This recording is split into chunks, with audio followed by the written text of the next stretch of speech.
ಕೆಂಪು ಮಣ್ಣು, 2 ಎಕರೆ 3 ಗುಂಟೆ, ತುಂಬ ಚೆನ್ನಾಗಿದೆ. ಜನರಲ್ ಪ್ರಾಪರ್ಟಿ ಬರುತ್ತೆ, ರೆಡ್ ಸಾಯಿಲ್ ಬರುತ್ತೆ. ತಾರೂರಿಂದ ಅರ್ಧ ಕಿಲೋಮೀಟ್ರ್ ಬರಬೇಕು ಅಷ್ಟೇ. ತುಂಬ ಎಲ್ಲ ಬೆಂಗಳೂರು ತೊಗೊಂಡಿರೋದು ಸುತ್ತ ನೋಡಿ. ಇದೆಲ್ಲ ಬೆಂಗಳೂರು ತೊಗೊಂಡಿರೋದೆ.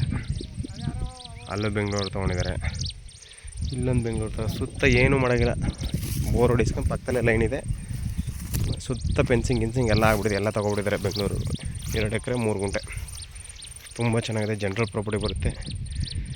ಮೈಸೂರಿಗೆ 50 ಕಿಲೋಮೀಟ್ರ್ ಆಗುತ್ತೆ ಲ್ಯಾಂಡಿಂದ. ತುಂಬ ಚೆನ್ನಾಗಿದೆ. ಜನರಲ್ ಪ್ರಾಪರ್ಟಿ ಬರುತ್ತೆ, ರೈತರ ಪ್ರಾಪರ್ಟಿ ಬರುತ್ತೆ. ಇದು ರೆಡ್ ಸಾಯಿಲ್ ಹೊಂದಿರುವಂಥ ಲ್ಯಾಂಡು, ತುಂಬ ಚೆನ್ನಾಗಿದೆ ನೋಡಿ ಸರ್.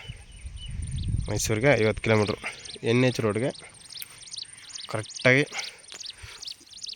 7 ಕಿಲೋಮೀಟ್ರ್ ಆಗುತ್ತೆ ಇಲ್ಲಿ ಅಂಡಿಂದ. ಚಾಮರಾಜನಗರ ರಿಜಿಸ್ಟ್ರೇಷನ್ ಬರುತ್ತೆ. ಇದು ತುಂಬ ಚೆನ್ನಾಗಿದೆ ನೋಡಿ ಸರ್. ರೈತರ ಪ್ರಾಪರ್ಟಿ ನೋಡಿ ಹೆಂಗಿದೆ. ಎಕರೆಗೆ 28 ಲಕ್ಷ ಹೇಳ್ತಾರೆ, ನೆಗೋಷಿಯಬಲು. ಡಾಕ್ಯುಮೆಂಟ್ಸ್ ಎಲ್ಲ ಓದಿಸ್ಕೊಡೋಣ, ಹೋಮ್ಸ್ ವರ್ಕ್ಸ್ ಪ್ರಕಾರ ರಿಜಿಸ್ಟ್ರೇಷನ್ ಮಾಡಿಸ್ಕೊಡೋಣ. ಶ್ರೀಕಂಠೇಶ್ವರ ಪ್ರಾಪರ್ಟೀಸಿಂದ direct owner to owner sitting ಇರುತ್ತೆ. ನಮ್ಮ 2% ಕಮಿಷನ್ ಇರುತ್ತೆ.